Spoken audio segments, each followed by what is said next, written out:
एक समय की बात है जब यमलोक के राजा यमराज दरबार में बैठे हुए थे तो उन्होंने अपने देवदूत को बुलाकर आदेश दिया कि पृथ्वी लोग जाओ, आज तुम्हें इस महिला के प्राण हर के लाने हैं।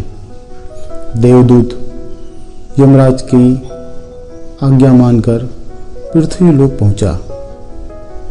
जब देवदूत महिला के घर जाता है तो वहां देखता है एक दूध मुही बच्ची महिला की गोद में दूध पी रही है और दो नन्ही नन्ही बच्चियां खेल रही हैं।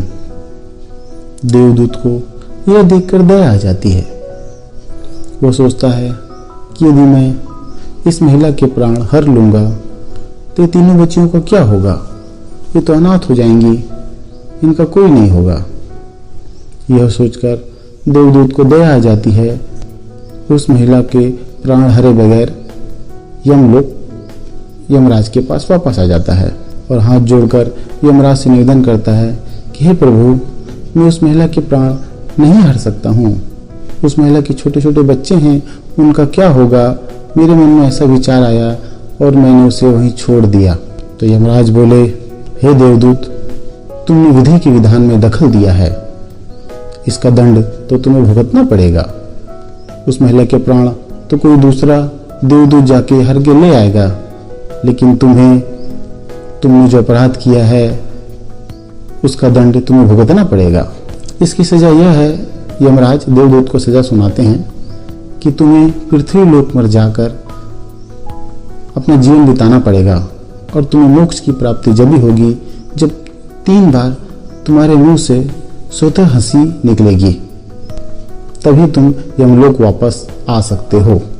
ऐसा कहते बराबर यमराज ने उस देवदूत को पृथ्वीलोक भेज दिया।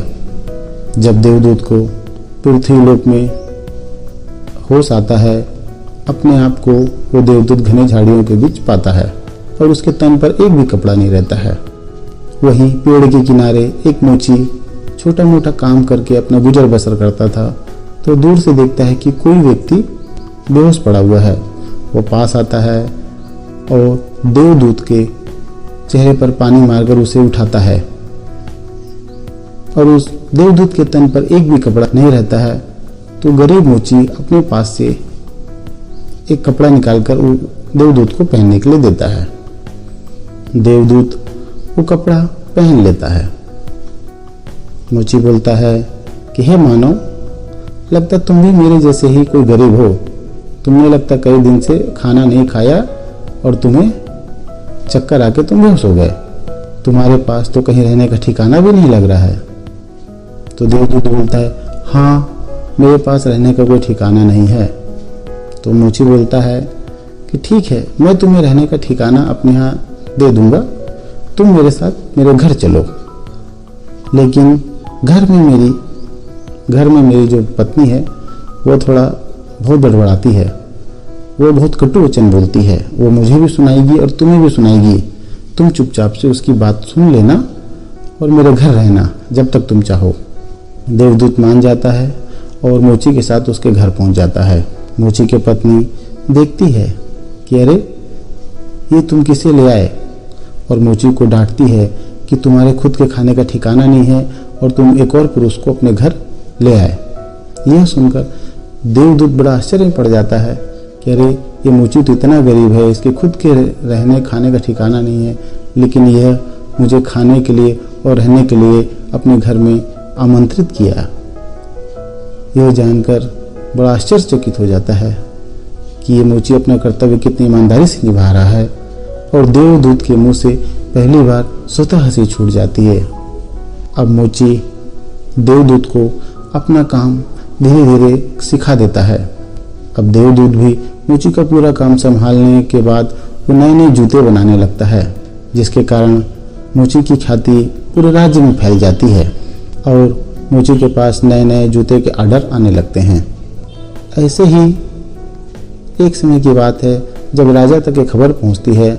जब राजा को जूता बनवाने की इच्छा होती है उस राज्य के, तो एक महंगा चमड़ा लेकर वो मोची के घर पहुंचते हैं राजा के मंत्री, और मोची को बोलते हैं कि देखो, ये राजमहल का बहुत महंगा चमड़ा है, इससे तुम जूता अच्छे से बनाना, और जरा भी गलती की तो तुम्हें दंड मिलेगा। मोची बोलता है ठीक है मंत्री जी, मतलब महाराज के लिए मैं अच्छे से अच्छा जूता तैयार करूंगा। मोची कुछ दिन के लिए बाहर जाना पड़ता है, तो राजा का जूता बनाने का काम देवदूत को सौंप के जाता है। तो मोची तो बाहर चला जाता है अपने काम से, तो देवदूत वो महंगे चमड़े का जूता राजा के लिए बनाना शुरू करता है। तो लेकिन उस राज्य का एक नियम यह रहता है, राज दरबार में यदि किसी की मौत हो जाती है तो वहां जूती पहना जाता है और खुशी में जूता पहना जाता है। तो गलती से देवदूत के हाथों से उस महंगे चमड़े के द्वारा जूता की जगह राजा के लिए जूती बन जाती है। देवदूत को यह बात पता नहीं रहती है। अब जब मोची घर आता है, देखता है कि अरे उसने तो राजा का महंगे चमड़ा बर्बाद कर दिया। राजा के लिए जो जूता बनाना चाहिए था, देवदूत ने उसको जूती का आकार दे दिया। यह देखकर मोची बहुत गुस्सा हो जाता है और उसे भगा देता है, बोलता तू मेरे घर से भाग जा।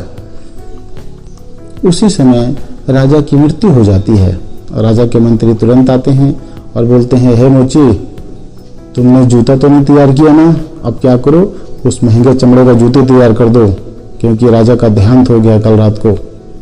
यह बात देवदूत दूर से सुनते रहता है और उसके मुंह से सोते हंसी आ जाती है। मोची बोलता है जो होता है अच्छे के लिए होता है। देवदूत यह सुनकर प्रसन्न हो जाता है, लेकिन वो वहां से चला जाता है।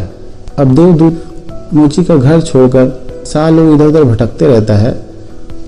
अचानक वो एक दूसरे राज्य पहुंचता है। वहां देखता है खूब महल में टेंट तंबू लगे रहते हैं, खूब पकवान खाना बनते रहता है।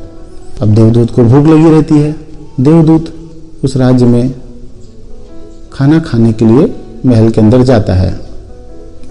तो देवदूत नगर सैनिक से पूछता है कि यहाँ किसकी शादी हो रही है, ये खाना किसके लिए है।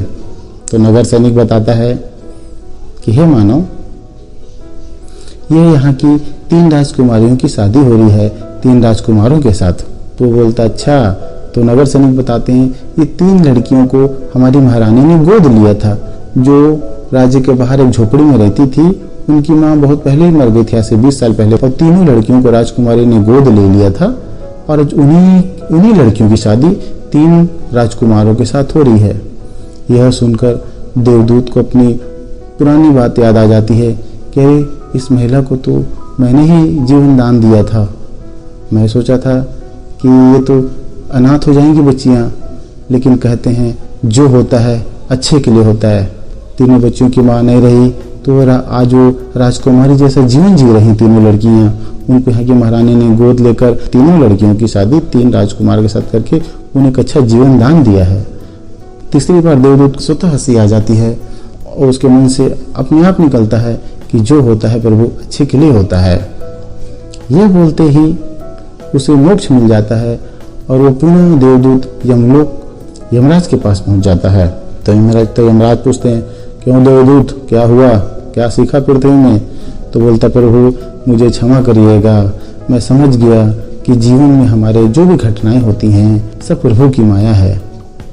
तो दोस्तों, इस चैनल में हम ऐसी नैतिक कहानियां जो जीवन की हर पहलुओं को छूती हैं आगे लाते रहेंगे।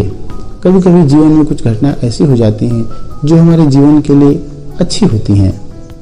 तो दोस्तों, चैनल को लाइक एवं सब्सक्राइब अवश्य करिएगा। धन्यवाद।